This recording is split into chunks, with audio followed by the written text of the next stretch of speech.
Stunning moment at the Bronx Zoo here in New York City. A woman climbing into the lion's den. Here's Gio Benitez. Tonight, shocking video from inside the Bronx Zoo. A woman climbs into the lion's exhibit and starts dancing, taunting a male lion as it looks on from just feet away. The dangerous incident happened Saturday. A visitor at the zoo recording videos and posting them on Instagram. It's pretty ridiculous. It's like you want to go into danger. Even if they're taken care of, they're still wild animals. There was a moat between the woman and the lion, but the zoo says it was a serious violation and unlawful trespass that could have resulted in serious injury or death. Luckily, the lion did not attack. And David, tonight we don't know who the woman is, but the zoo is filing a criminal trespass complaint with police who are working.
You insulted my honor again,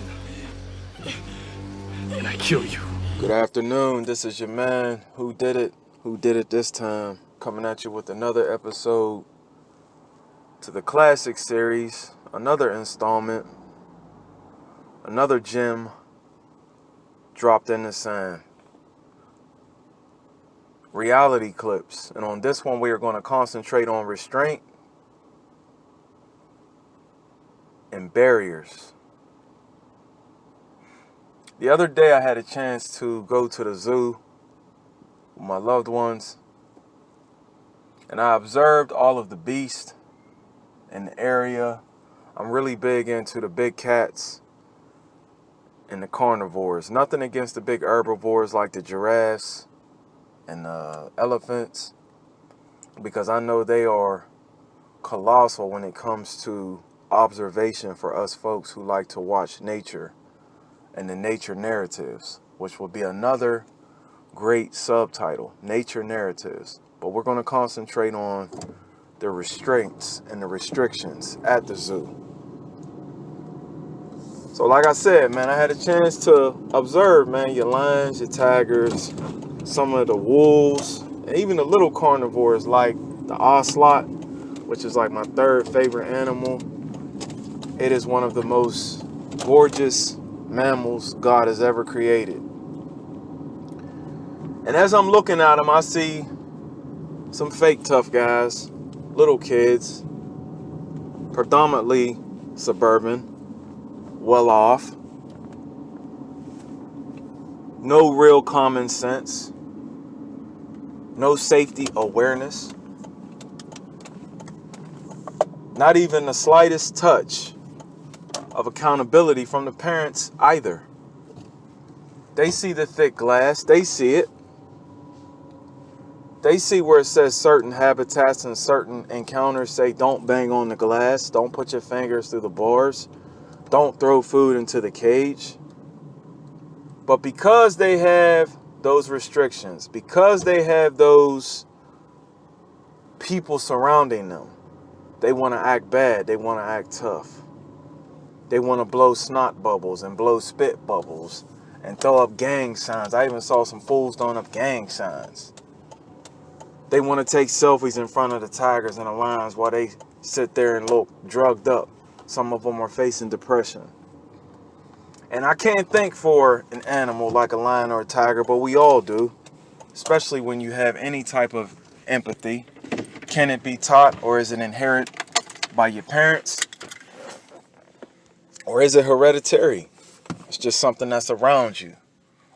Almost like osmosis, you know what I'm saying? If you have any empathy, though, you feel bad for these animals. And I apologize for the construction trucks in the background.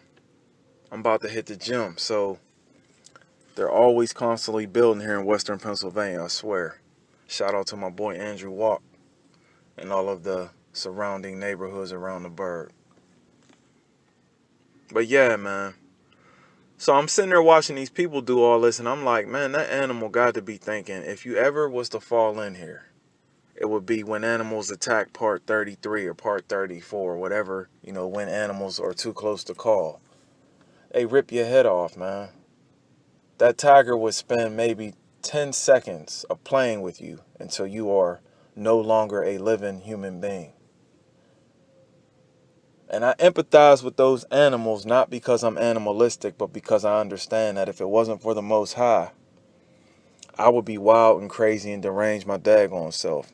And there are times where I sit back and contemplate, and dare I say, I'm jealous of the animals in the wild, because they are under God's law through instinct. We have a choice, free will. Some of you all don't understand that that's what makes us different than the animals. They already know what's up, man. They understand about their cycle. You know, I know it sounds cheesy, the circle of life. They understand that better than you and I could ever. They are one with the Most High. But you have to understand that sometimes the Most High is going to be that big block of glass, that restraint, that barrier,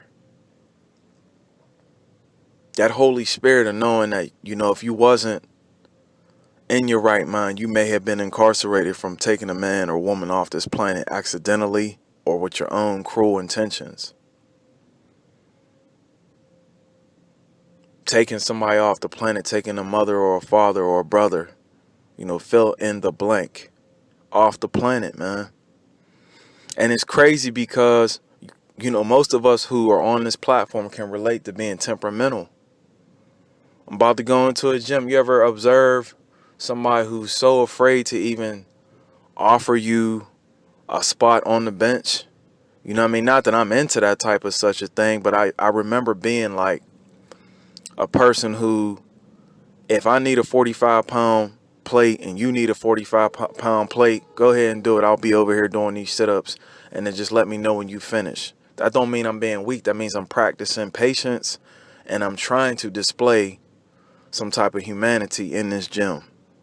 But that was all pre-social distancing and pre-C19er. What am I trying to get at here?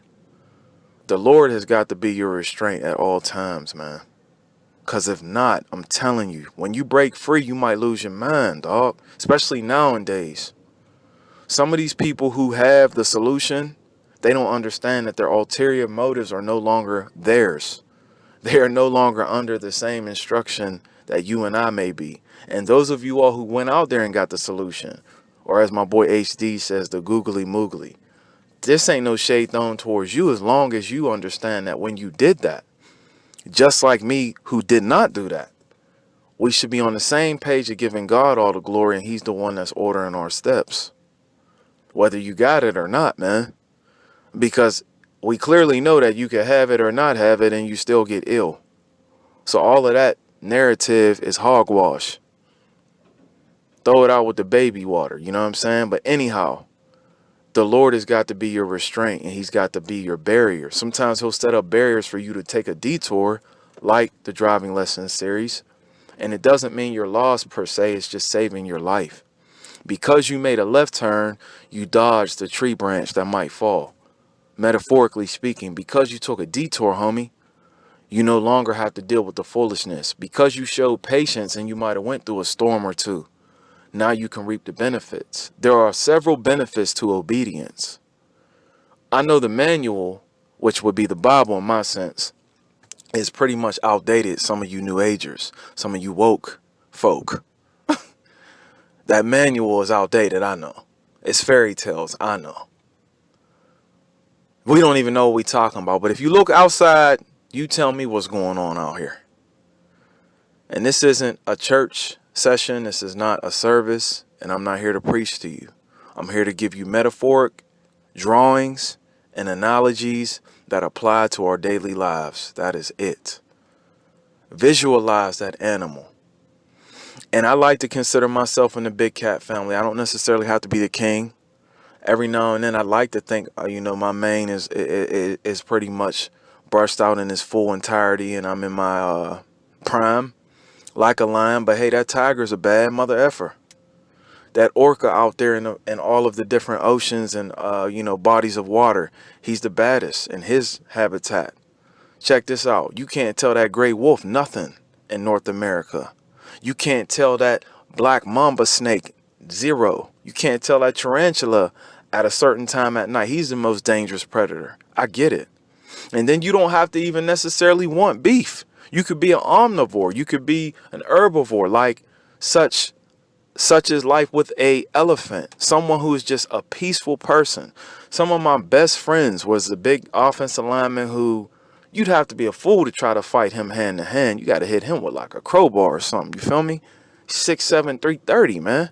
But he never wants beef. But when he gets mad, just like that bull elephant, every lion, leopard, panther, you gonna move because he's too big to deal with. But God makes friendly giants for the most part. Why you think he made them like that? Because if not, everything would be out of balance. Everything would be out of bounds if we're talking in sporting event. So no, this is not to highlight any type of bestiality conversation or evolution conflict or evolution jargon or controversy. I don't believe in that, but I just love the Most High so much. And animals are some of the best teachers. Just sitting back observing what the heck is going on out here. Now, some of you all, you love being man to the point where you abuse the animals. We not doing that. Oh, and how can I forget that pit bull? You can't tell him nothing when he's in his yard. That silverback gorilla, is he not the king in his habitat? And he eats meat and herbs and fruit and vegetables. I would love to see when him and tigers have close encounters. Depending on what day of the week, man, it's a 50-50 chance, man. I'll take the tiger just because of quickness and tenacity. But that's my, I would love to talk about, verses. We used to do that type of thing in middle school. Who would win between a tiger and a gorilla? Who would win between a tiger and a lion? When you got friends like I do who have evolved into brothers, you remember them days, man, because we love the Most High and we love his creation. This is your man Whodidit, man, and I'm just here to tell you that your barriers and your restraint only comes from the Most High. And the moment you don't realize that, you can become like that animal. And it's unfortunate some of us will be demised due to falling out of touch with him, his instructions, and his warnings. You all be well. Peace.